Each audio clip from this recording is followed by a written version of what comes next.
तो इससे पहले भी हम जो हैं छोटी क्लास में या फिर 9th में भी आपने पढ़ा होगा कि धातु अधातु क्या होते हैं। तो physical properties of metals and non metals, हम एक एक करके दोनों धातु एवं अधातु के भौतिक गुणधर्मों पर चर्चा करेंगे।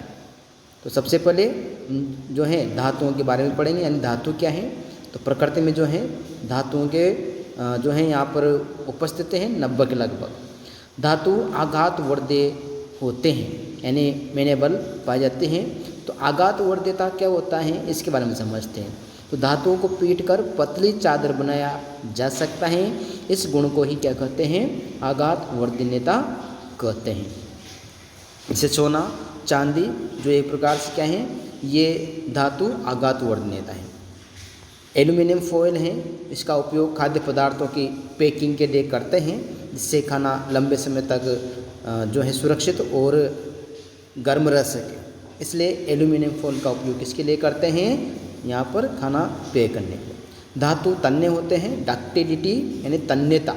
अब देखो तन्यता का अर्थ क्या होता है, धातु को पतले तार के रूप में खींचने की क्षमता को ही क्या कहते हैं, तन्यता कहते हैं। तो धातु में से प्रकार से तार निकाल सकते हैं, जैसे सोना है और चांदी है, इसमें से एक प्रकार पतले तार को हम निकाल सकते हैं। कॉपर और एल्यूमिनियम जो तार हैं, तो इसको इस गुण को ही एक प्रकार से क्या कहते हैं, तन्यता का गुण कहते हैं।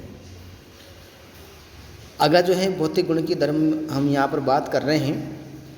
धातु ऊष्मा के सुचालक होते हैं, good conductor of heat.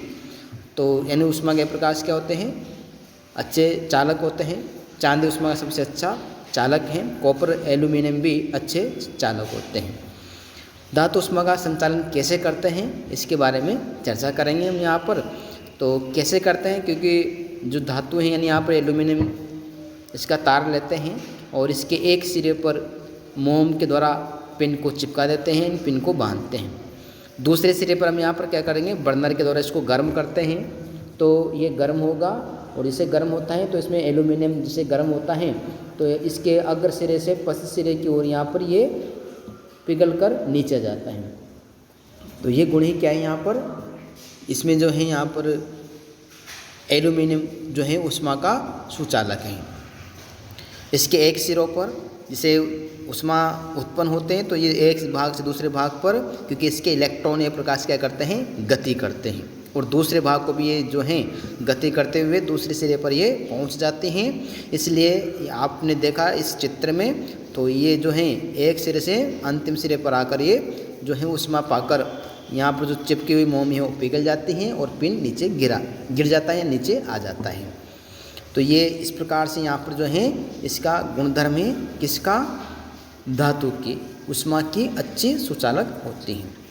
Lead तथा मरकरी ऊष्मा के कुचालक हैं। लेड और मरकरी यहाँ पर क्या है, ऊष्मा के कुचालक। धातु विद्युत के सुचालक होते हैं, गुड कंडक्टर ऑफ इलेक्ट्रिसिटी होते हैं।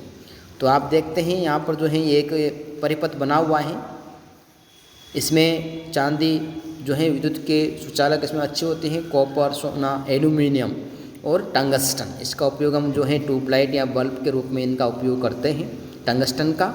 तो यहाँ पर कॉपर और एल्यूमिनियम सबसे अच्छे तार होते हैं, जिसका उपयोग हम अपने घरों पर पंखे या जो इसकी मोटर बनी होती हैं कूलर की, वो इसी में इसका उपयोग करते हैं। अच्छी मतलब ये चालक। धातु चमकदार होते हैं। धातु कैसे होते हैं, चमकदार होते हैं। तो चांदी, कॉपर, सोना एक प्रकार से लोस्टर्स, यानी इसमें चमक का गुण इसमें पाया जाता है। धात्विक चमक, मेटेलिक लस्टर इसमें पाए जाते हैं धातु के अंदर। तो ये चमकदार होने का, क्योंकि इसकी सतह पर बहुत अधिक चमकीले होते हैं और इसकी पॉलिश करने के लिए भी हम इसका उपयोग करते हैं, जो धातु हैं होते हैं उसका। धातु आमतौर पर कठोर होती हैं, जबकि सोडियम और पोटेशियम को छोड़कर ये जो हैं कठोर नहीं होते हैं। तो पोटेशियम और सोडियम ये नरम धातु हैं। कॉपर, आयरन और एल्यूमिनियम ये एक कठोर धातु होती हैं, और सोडियम और पोटेशियम एक नरम धातु होती हैं। यानी इसको जो है आसानी से चाकू के द्वारा इसको काट सकते हैं। अगले गुणधर्म है इसके, धातु कमरे के तापमान पर ठोस होते हैं, यानी सॉलिड होते हैं। जैसे यहाँ पर ठोस रूप में पारे को छोड़कर जो यहाँ पर ठोस वस्तुएं होती हैं, यानी पारा जो है द्रव अवस्था में होता है, तापमान जो है इस पर धातु के गलनांक एवं क्वथनांक क्या होते हैं, उच्च होते हैं, यानी जो इसके मेल्टिंग पॉइंट बॉइलिंग पॉइंट हैं बहुत अधिक होते हैं। जबकि पोटेशियम और यहाँ पर जो सोडियम है को छोड़कर जिनके गलनांक और क्वथनांक क्या होते हैं, कम होते हैं। तो यहाँ पर जो है लोहे की हम बात करें, इसका गलनांक 1535 डिग्री सेल्सियस होता है। ठोस लोहा पिघल जाता है और 1535 यानी 1535 डिग्री सेल्सियस के उच्च तापमान पर द्रव लोहे में बदल जाता है। तो इसमें यहाँ पर गलनांक और क्वथनांक हमने इसके बारे में बात करी है कि किस प्रकार से इसका गलनांक और क्वथनांक उच्च होता है। धातु का उच्च घनत्व यानी डेंसिटी क्या होती है, इसकी उच्च होती है, जबकि सोडियम पोटेशियम की घनत्व कम होती है। जो धातु होते हैं भारी पदार्थ होते हैं, जैसे लोहे की हम बात करते हैं, लोहे का घनत्व 7.8 ग्राम प्रति cm क्यूब होता है, सेंटीमीटर क्यूब होता है, यानी बहुत अधिक इसका घनत्व होता है। धातु ध्वनिक होते हैं, यानी सोनरस का इसमें गुण पाते हैं। अब सोनरस क्या होता है इसके बारे में बात करते हैं। ध्वनिक किसे कहते हैं, धातु कठोर सतह से टकराने पर आवाज़ उत्पन्न करते हैं, इसलिए हम कहते हैं कि धातु ध्वनिक होते हैं, यानी इसमें सोनरस का गुण पाया जाता है। और जैसे आप देखते हैं घंटी हैं, गिटार हैं, इसमें जैसे आप इसको स्पर्श करते हैं या इसको जैसे बजाते हैं तो बहुत अधिक तीव्र ध्वनि उत्पन्न होती हैं। तो हमने धातु के बारे में। अब हम बात करेंगे अधातु, यानी अधातु के भौतिक गुणधर्म, physical properties of non metals क्या होते हैं। तो आज जो अभी हमने बात करी थी धातु की, वो सभी इसके नेगेटिव पॉइंट ही अधातु हैं। अधातु न तो आघात वर्ते हैं और न ही तन्य होती हैं, यानी इसमें मेनेबल और डक्टिलिटी इसमें नहीं पाई जाती हैं। किसमें, अधातुओं में। दूसरे पॉइंट की हम आप बात करते हैं यहाँ पर जो है, यानी इसमें तन्यता भी नहीं है, यानी धातु से खींचकर पतला तार इसमें नहीं बना सकते। धातु विद्युत एवं ऊष्मा के कुचालक होते हैं, यानी धातु जो क्या है विद्युत के भी और ऊष्मा के भी यहाँ पर क्या है, ये कुचालक होते हैं, यानी इसमें एक सिरे से दूसरे सिरे पर ना तो इसमें इलेक्ट्रॉन गमन करेंगे और न ही वो जो है इसको गर्म करते हैं। तो इसलिए अधातु एक प्रकार से विद्युत और ऊष्मा के कुचालक होते हैं। सल्फर फॉस्फोरस हैं, ये जो है यहाँ पर ऊष्मा के कुचालक हैं। ग्रेफाइट है, इसका कुछ अफवाह स्वरूप बिजली का अच्छा संचालक है, ये एकमात्र अधातु है ग्रेफाइट, जो ऊष्मा के चालक होते हैं कि उसके स्वतंत्र सिरे पर इलेक्ट्रॉन होते हैं जो गमन करते हैं और गमन करके ही एक प्रकार से जो है ये विद्युत का चालन करते हैं। इसलिए ग्रेफाइट विद्युत की अधातु के रूप में है, लेकिन ये चालक है। अधातु चमकदार नहीं होते हैं, यानी धातु जो है इसकी सतह चमकीली नहीं होती। सल्फर फॉस्फोरस ये जो है अधातु हैं।